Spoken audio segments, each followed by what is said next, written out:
Welcome to GetDataBack for NTFS. In this tutorial, we're going to scan an image for data recovery that we created with RAID Reconstructor. You can follow this tutorial for any image created by any of our software except for Drive Image XML. An image is exactly the same thing as a hard drive, except it is in a file format. There are no difference between scanning an image and scanning a hard drive. They will both contain the same information and be the same size. There are a few different reasons why you would use an image. If the drive is failing, you should make an image of it as soon as possible because running a recovery software like GetDataBack may cause more physical damage or may cause the drive to stop working altogether. You may also have an image if you've run RAID Reconstructor and used an image as an output source as we have done here. Here's the welcome screen of GetDataBack. There's a lot of information here that you should read through if you have not done so. You can find information about data recovery, including the fact that you should never install the software on a drive that you need to recover data from. This will only destroy your data and make it unrecoverable with any software. Next, we have do's and don'ts. These include, again, not installing the software on a drive that you need to recover data from. You would be surprised at how often this happens. The last option on this side includes our contact and support information. We do not all speak German in this office, so when you do call, be sure to ask for someone who speaks German if that is what you're looking for. Now you can choose the different recovery options depending on what happened to the drive. Default settings is what you should start with if you do not know exactly what happened. Systematic file system damage is for a formatted drive. Sustained file system damage is if you have reinstalled a new operating system and are trying to recover the data from underneath of it. And the last option is to recover deleted files.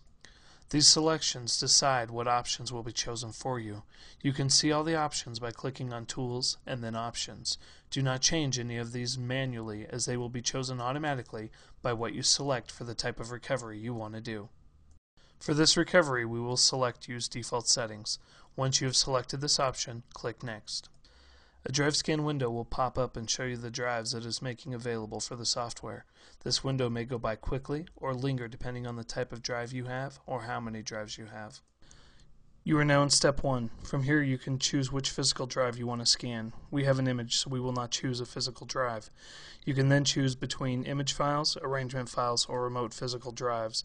Whenever you select a drive, the details about the drive appear in the bottom portion of that window. We're going to scan an image, so select Load More next to the Image Files option. It will bring up a window where you can choose where your image file is located. If your image is not located in the window that opens, then browse the drive for your image file, highlight it, and select Open.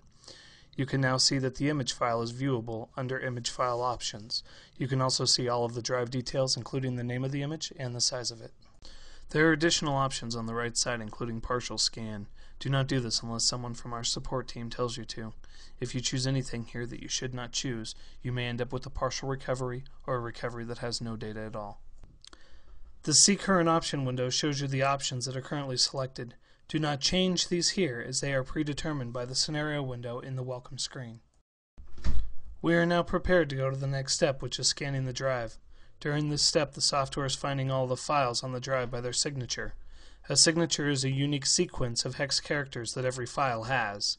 There is a website called filext.com that will tell you the hex signature of certain extensions. 424D indicates a picture file of some type. You can find much more through their website. The time it takes to proceed past this step depends on how large your drive is and where it is stored. If the drive is external or the image is stored in an external drive, it may take several hours to complete. If the drive is an internal drive of over 200 gigs or more, then it may take a few hours to complete. The drive in this case was very small, only 8 gigabytes, so you can see how fast it is proceeding. What we are looking for in this scan is MFT entries. If this stays at 0, then there is no data on this drive that is NTFS, and you should run the FAT version. You should have around 10,000 to 50,000 MFT entries depending on how much data was on the drive. Since this scan was for tutorial purposes, there are only 1,000 MFT entries. You should hopefully have one master file table represented by the $MFT. If you do not, then you're looking at a lost file recovery. This means the files will not have their original names or directory structures. Once the scan finishes, you will be taken directly to Step 2.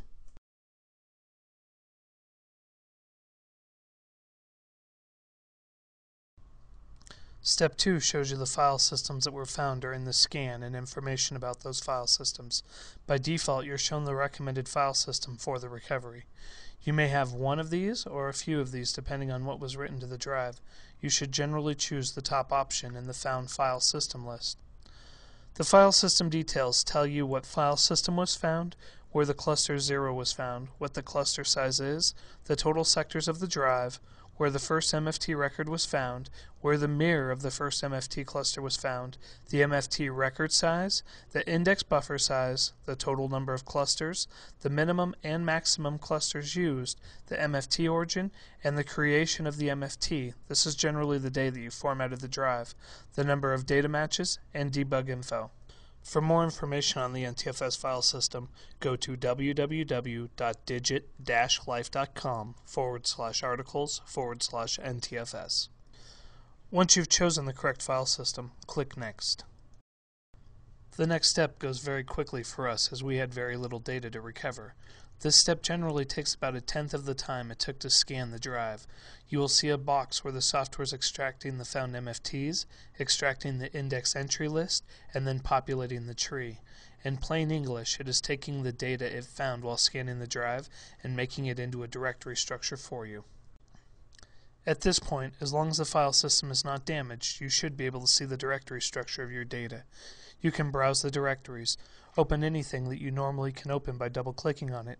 This includes JPEGs, movies, music, and Office or text documents. Browse through the structure and open some files to be sure that your data is good. Seeing the file names does not always mean it is recoverable. You must open files to be sure you have recoverable data. When you open your files, if they open with weird characters, that means something has happened to the data.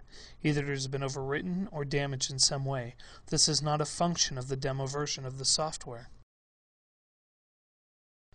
Be sure to open more than one picture or whatever it is that you're looking for. Open at least 20 files, and if you can, open 50 files. The more you see open, the better a chance it is that you have of an excellent recovery. As you can see, all of these files are opening without any problem. If a box appears that says no preview, that indicates that there's a problem with the file and it cannot be recovered, either because something was not chosen correctly in the recovery or the file itself is damaged.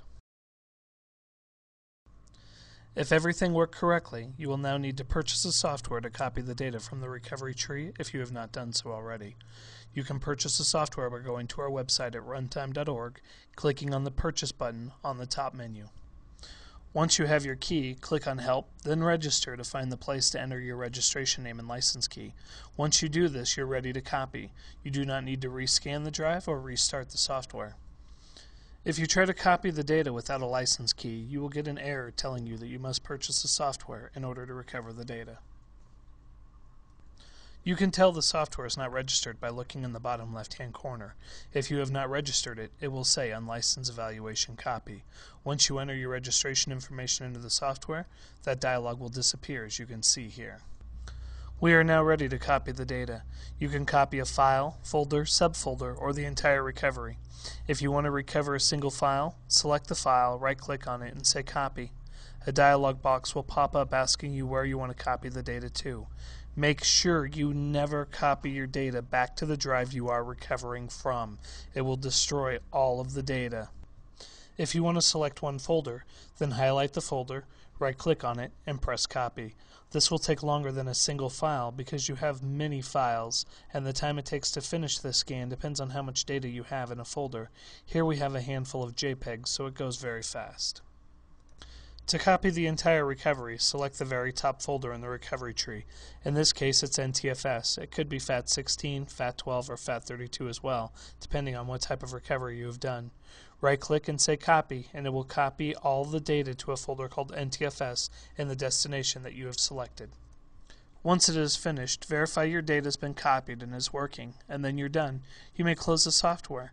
Be sure to try our free backup program, Drive Image XML, so that you do not have to repeat this scenario again. We have a tutorial for that as well. If you have any questions about what you've seen or any comments, please email support@runtime.org. Remember to never install the software on a drive you need to recover data from, and never copy the data to the drive that you are recovering from.